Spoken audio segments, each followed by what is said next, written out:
Hello, hello, and welcome to the art room for another fabulous day of art. Today, for my second grade friends, we're going to be talking about illustrators and what do illustrators do. Okay, so in your Virginia Standards of Learning, one of the standards is that I kind of take you through some different careers in opportunities that you could have in the arts.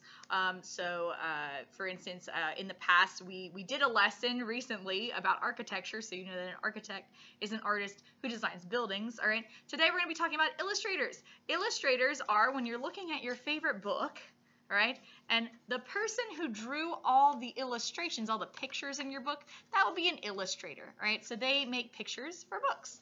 Okay, today's project that we're going to be doing, right, we're going to be talking about sometimes illustrators are also the author. So sometimes people are like, you know what, I'm going to write my own book and I'm going to illustrate it. So I'm going to actually write down what it is, and then I'm gonna write down the text for it, and then I'm also going to draw the pictures for it. That's one of those things that sometimes people just do themselves. Sometimes people team up with an author who will write the story for them, and then they illustrate. But you know, for this project, we're gonna be both the author and the illustrator. Okay, so first things first, we got to talk about the parts of a story, okay? So in illustration, you know, you have to have a story to go along with. You got to have a story first, right, in order to make pictures based on the story, right? So when we're writing our story, I need you to go ahead and get a pencil and a paper. So if you don't have a pencil and paper, go get that now, and then bring that over to wherever you are. You're going to need a couple of sheets of paper, so get a few sheets of paper. But for the first sheet of paper that you're going to use, you're going to go ahead and make a story, okay? It's going to come from your brain, your imagination, okay? And we're going to talk about how to do that. So don't worry, I'm going to show you how that works, okay? So there are parts to a story. Okay, some of the first parts of the story you're going to notice are the characters, right? So we notice in a story that there are characters, there are people in our story, okay? I'm going to go ahead and read to you this story that I wrote and illustrated. This is mine. I just made it up. If you are out there in the YouTube world and you're like, hey, that sounds a lot like my story, that's because this is a very pretty simple plot. I took it from literally what happens sometimes in the classroom, a situation that I've got to address in the classroom every so often. So that's what this is. So if somebody else has already written about this, I don't recognize it because this came from my brain, me just being like, I'm going to make something about that.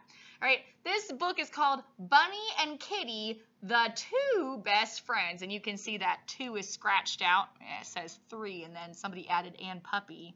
And it looks like this kitty cat from the cover of this book, all right? And covers of books are really interesting because when you look at them, it should tell you a little bit about what the book's going to be about, right? So the illustration that I used to go along with this title, if this book is going to be about Bunny and Kitty, the two best friends, and then you can see somebody scratched out and written 3 and written and puppy, what can you infer that this book might be about, my second grade friends? You can also see what will also help you, all right, to kind of guess what this book is going to be about is you can see a bunny over here looking a little bit concerned, looking over at this kitty cat and this puppy. And the kitty cat is holding a what? A purple marker, a crayon. So maybe she's the person who wrote and puppy and then crossed out and wrote 3. Let's find out. All right. Once upon a time, there were 2 best friends named Bunny and Kitty. It's Bunny, and this one's Kitty. And they did everything together. Ooh, they did everything together. Look, they're playing with some blocks. They're building some stuff. But then a new kid moved to town named Puppy. Oh, look at that. There's Puppy. New in town. All right.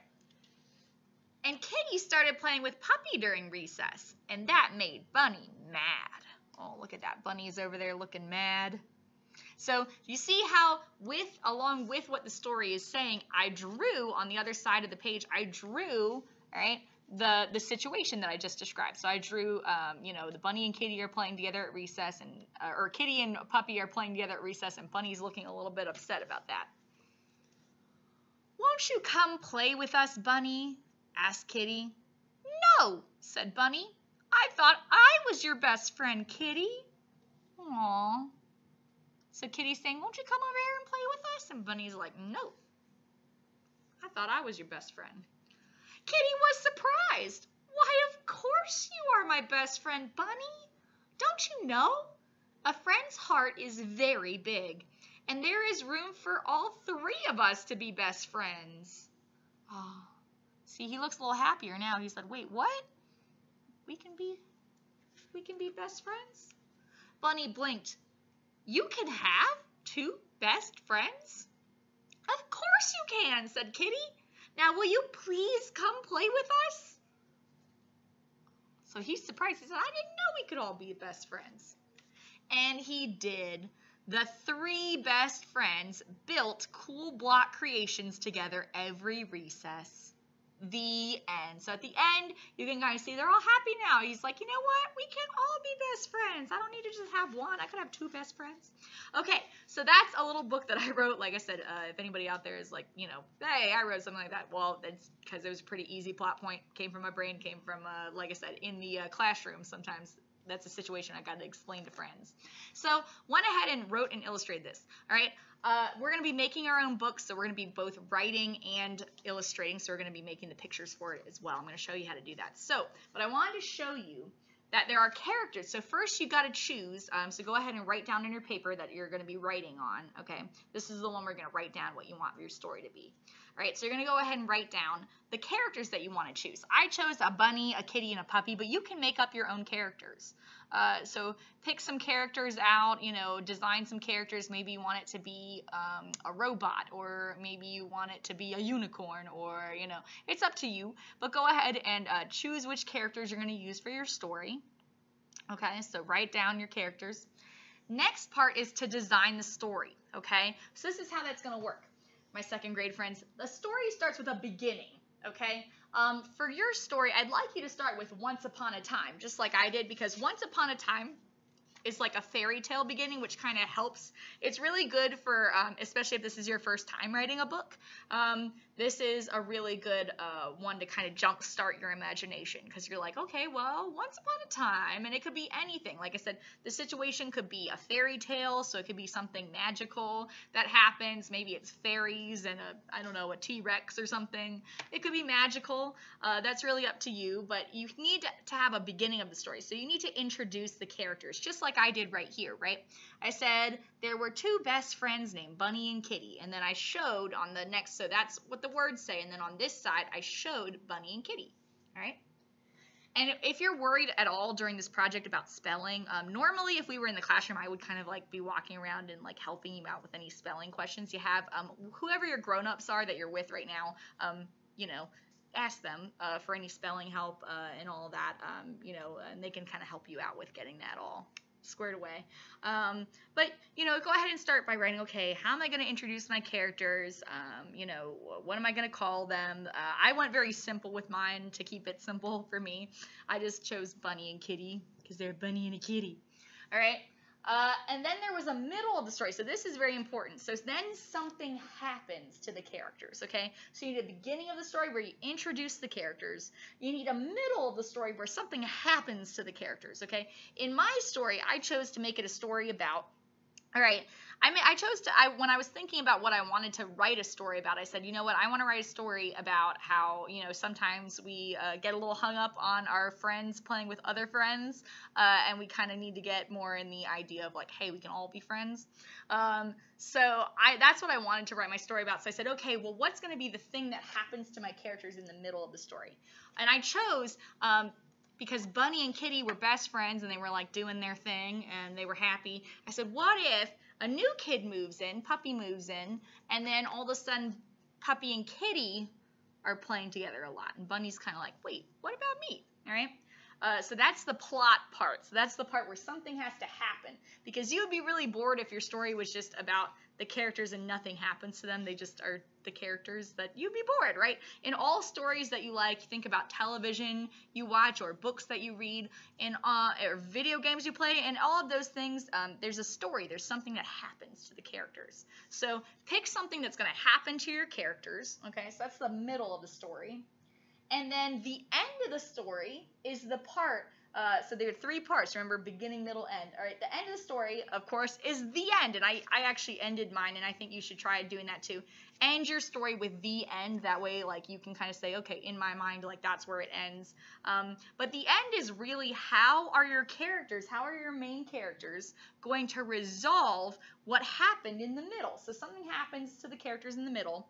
What are they going to do about that? So in my story, what happened was Puppy moved to town. Kitty and Puppy are playing together, and Bunny gets kind of upset.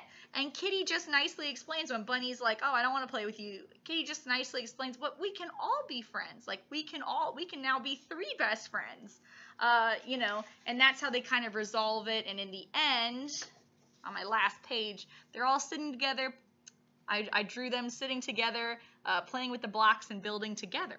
All right. So that would be your end of the story. So what did they do about the problem that happened in the middle? So they got to kind of like resolve it in some kind of way. So I want you to be thinking about that. Go ahead and write a story. It should only be, if I totaled up the sentences in this story, it's probably only about 5 sentences tops. So you totally got this. So go ahead, write a couple sentences about like what your story would be about. So start with like, once upon a time, and introduce those characters, then have something happen to those characters, and then have an ending to it. All right, so go ahead and write your story first on that practice piece of paper. Then we're going to actually make the book, okay? So if you're still working on that, you might need a little bit of time to work on that. Pause this video until you're ready to actually make the physical version of the book. All right, but go ahead and pause the video if you're still writing your story, right? And then unpause it when you're ready to come back, and I can show you how to do this part. Okay. All right, and you're back. So if we were in the classroom all together, what would happen normally is I would be giving you 4 sheets of paper. Okay, 1, 2, 3, 4. So I need you to try to get, if you have 4 pieces of blank paper, go for it, or paper that you can use, go for it. But that's what I would recommend, about 4 sheets of paper, right? I wouldn't go too much more than that, because then that's a really long book and you might not feel like doing all that. So, especially for your first book, right? You should keep it kind of simple, right? 2nd grade. Okay, so I'm going to take these 4 sheets of paper. I'm going to fold them in half. So I'm going to match up. So I want to fold it in half so it looks like a book to me. All right. So I'm going to fold it this way. Boop. Match up the corners. All right. And fold it. There we go. All right. So now, all right, it's going to be a book that has about 8 pages in it, which is awesome. All right. Perfect for what I need. Okay. So normally in the art room, what we would do is, I'd kind of encourage you all to use whatever bookbinding method you would feel works best for you. So maybe you take a stapler. If you have a stapler at home, you could do it that way, where you take a stapler, put it right on the fold, so that's this part, right? Put it right on the fold at the top, and then put one staple right at the fold at the bottom, right? So you just needed a little adult supervision for that, so make sure that you've got your grown-up with you. But you would put, so you could do it that way, where you put a staple here and a staple there, and then it folds up and you've got your little book. Or, right, there's other ways to do that too. I also have, I usually use this little boop, boop, boop, for my bookbinding, and you can see I use that here, where I take the hole punch, okay, and I hole punch one side, hole punch the other side, so that they kind of match up. I got to make sure that they line up. Ooh, got to do that one a little over here. There we go. All right, so that they kind of line up. So you see that, how I can kind of string. Now I can string a piece of string through that, or a pipe cleaner, right? And then do the same thing down here. So you're just basically trying to attach your book together. So what you're trying to do is get it so that your book will stay together. So I have those holes in there, so you can hole punch, you can staple. There's so many different ways that you could do this. You could tape, you could paper clip. I've had people just put a paper clip up here, paper clip down here, and make that work. But basically, you're just trying to get the pages to kind of stay together on your book, right? Doing a little bit of bookbinding today. And I usually would offer you a little bit of string or a pipe cleaner, right? So you just use that. You string it through the holes. And kind of, for a pipe cleaner, I would just twist. That's all I got to do. And then kind of snip off the rest that I don't need. And if it was string, I take the string, cut a little piece off the string, right? String this through the holes. So through this one and then through that one. All right. And then just tie it. So how to tie that knot, what I would do is I would cross the two ends, put one end under, pull it through, right? Tighten it. Then take the two ends, cross them over, put one end through the loop, and pull it tight. And there you go. You got a nice little knot. I'm going to cut off the little piece that I don't need anymore. And there you go. I've got a nice tied up book. You can use either or. So honestly, you guys remember the motto of the art room this year is use whatever you've got. So just use whatever materials you have for that, right? And now you have a physical book. This is the part where you're going to start saying, okay, now I'm ready to start actually designing, okay? So first you want to start with the cover, right? So you need to think of a title for your book. So what is your book going to be called? I chose Bunny and Kitty, the two best friends, and then of course crossed out 2 and wrote 3 and then added and puppy, right? So write the title of your book up here, and if it were me, and I usually encourage in the art room, I encourage you to start with pencil, just so that while you're designing your book, you might want to like change something up, and you don't want to be stuck with something. So I would start with a pencil, and then you can actually like go over it. Like I started with pencil and then went over it with markers and colored pencils afterwards. That way I could kind of make sure I liked it before I finalized it, before I made it permanent there with markers or colored pencils. And it's definitely something that I did Sharpie. You'll see that I used a Sharpie through here, but that might bleed through your pages. You can kind of see how on other sides I can kind of see it. But I wanted you guys, since I'm showing it on the internet now, I wanted you guys to be able to see it, so I kind of used a Sharpie just for the sake of you being able to see what I wrote and see what I did on my book. But yeah, so just use whatever you got, use whatever materials you have at home. If you need any materials, or you're having a hard time getting the actual binding part, just reach out to me. So contact the school, ask for Kristen O'Neill, and I can hook you up with some stuff. But go ahead, make your book. Start by writing the cover, so title the cover, and then go ahead and draw out your characters on the cover, and kind of draw them in a way that, like I said, will kind of give a reader, if somebody was like trying to check out your book, pretend that they were at the library and they were trying to check out your book, you want to give them like a picture that kind of shows them what they're in for, right? So I want to show them it was a book about, two best friends who then had to become 3 best friends, right? So Bunny's like a little nervous about this. He's like, I don't know about us hanging out with Puppy, not quite, And then, like I said, by the end of the book, they're all friends. Yay! And then each page, go page by page, and what I did is I would write a line from my book, all right, and then I would draw so I'd write the line from my book, and I did that on each page. On this page, I would write the line from my book, and then on the other page, I would draw a picture. So I would be an illustrator, which is a job you can have when you grow up as an artist. I was an illustrator and illustrated what the words were saying, all right? So I would love to see pictures of these. If you would like, if you can figure out, technology is a little bit strange, at least to me. I'm still trying to figure all of it out, right? There's a lot out there. But if you figure out a way to like record, you could record yourself reading the book to me and send it to me. Or you could just send me pictures of, just snap a picture of this page and that page. You can do it that way and just send those to me through email or to my Remind, so send it to me through Remind or to my email address. Or if you want to upload pictures on Seesaw, you could upload pictures of your book on Seesaw. I'd love to see it. I'd love to hear what your book is about and see some pictures of it. A little announcement from the art room. So this is our last week of art for the first 9 weeks.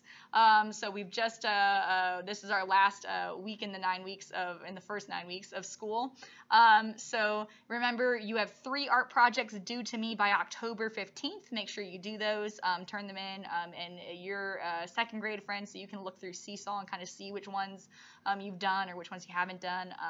But definitely make sure you turn in 3 works of art to me by October 15th.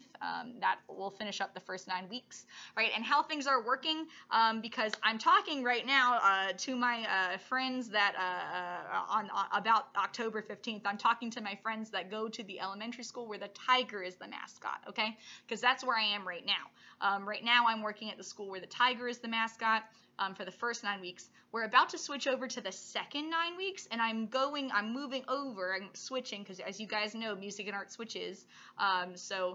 You know, in a normal year, what it would be is like 1 month I'd be here, then the next month I'd be there, but we chose, because of virtual learning, to keep things a little simpler, to be at a school, at one school at a time for a larger chunk of time. So I was at this elementary school for the first 9 weeks. I'm going over to my other elementary school for the second 9 weeks. That would be the elementary school where the bumblebee is the mascot. So I'm going over there.